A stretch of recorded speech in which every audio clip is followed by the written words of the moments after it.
Bonjour à tous, alors vous avez très certainement pas raté la victoire d'Idéal Duchesne et la victoire également d'Hussard du Landret dans le Prix de Paris.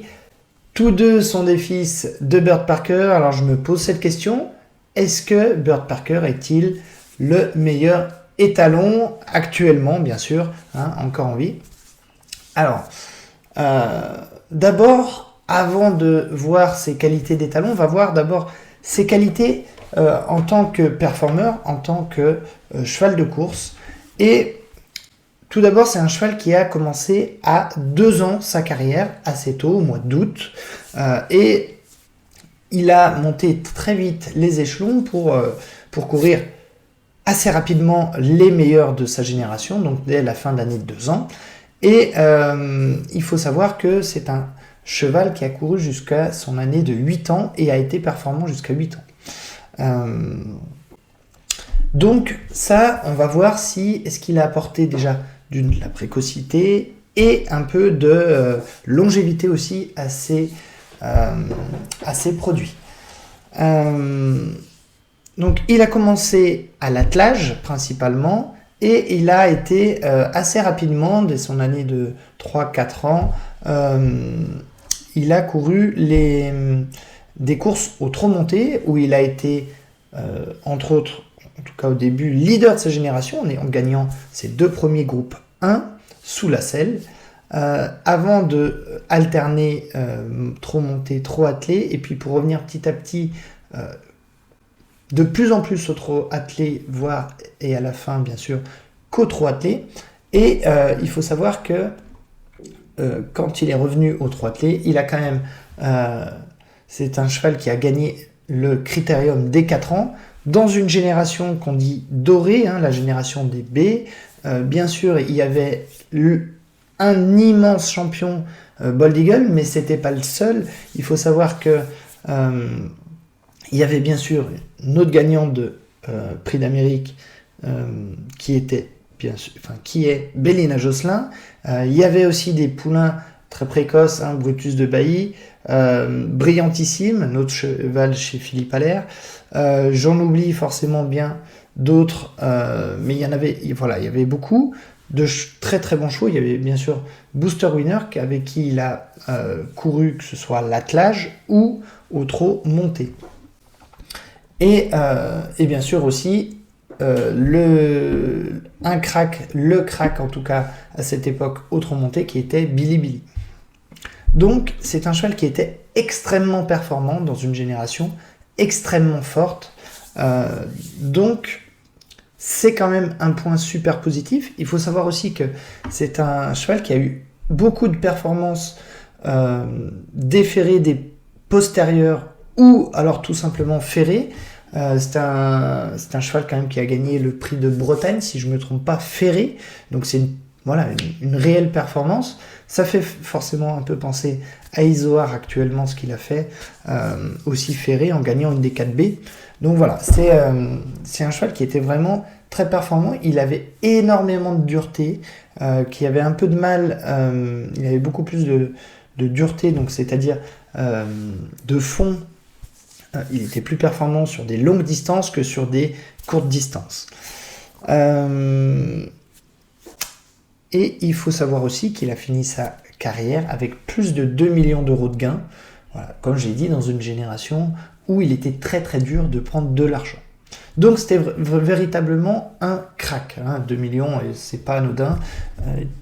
Donc parmi les étalons, déjà, il y en a très peu au final qui ont plus, au final même d'1 million. Alors le cap des 2 millions est très rare. On va voir maintenant qu'est-ce qu'il a apporté à sa production en tant qu'étalon, je parle. Et on peut voir que de toutes ces qualités qu'il avait quand même en course, il a quand même apporté plusieurs qualités, dont, et je pense que c'est son atout numéro 1 en tant qu'étalon, il apporte énormément de dureté, donc c'est-à-dire énormément de fond, donc ça va privilégier des chevaux pour courir sur de la longue distance. Ce qui peut être intéressant puisque il y a beaucoup de chevaux qui ont plus en plus de vitesse, notamment dû au fait de l'apport du sang américain qui apporte de la vitesse, et apporter cette dureté est toujours important. Et je précise avec ça que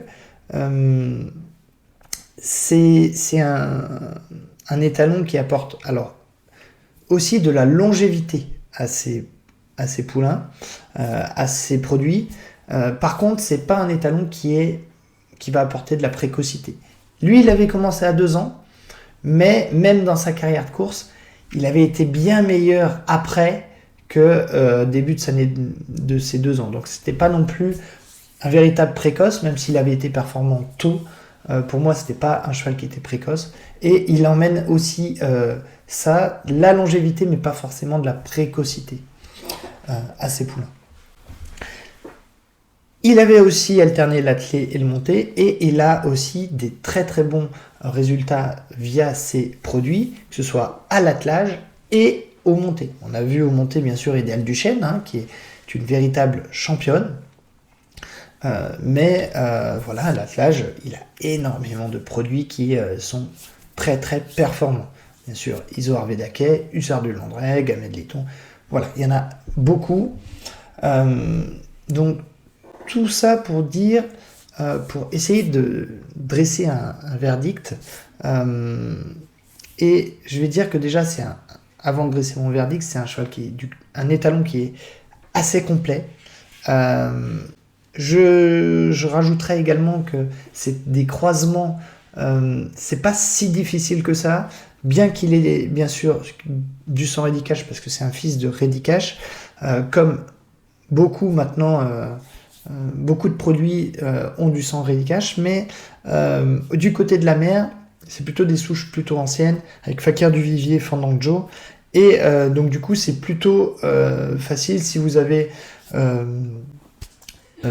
par exemple une poulinière qui pourrait avoir du sang Reddy-Cash, mais bien sûr assez éloigné, ou Vikings Way, enfin voilà, assez éloigné, ça peut être intéressant, puisqu'il n'a pas de sang Gottmaswood, Love You, enfin voilà, Cocktail Jet, donc ça c'est aussi une de ses qualités.